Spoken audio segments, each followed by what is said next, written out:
Okay, I'm going to try to splice in this last minute of words of encouragement. So, as I talked about before, believing in a divine creator or believing in your own soul is not a pass for sitting back and saying that, it's all under control of a divine being. And if anything, it puts more intense pressure on you to do actions that you believe are right, to do, it taxes you intellectually, it taxes you physically. Every day on this earth becomes another gift from God, and He expects you to use it as wisely as possible. Not sit around and watch sitcoms, not sit around and play video games, not waste it. So, I want to tell a personal story in closing of this video.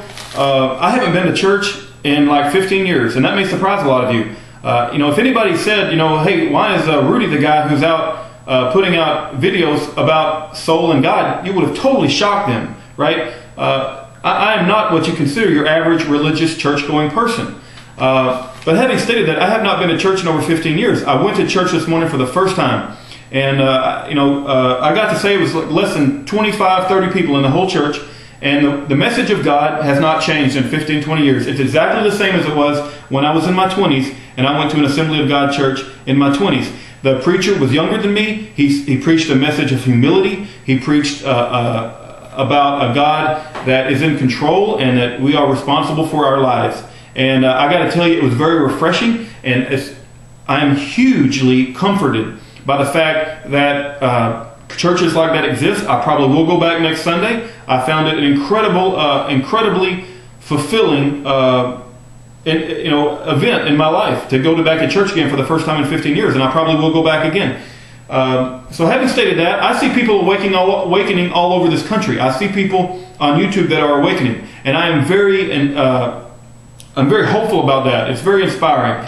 So I know we got a lot of work to do. The New World Order has a lot of tools they can use against us, but they're not going to win.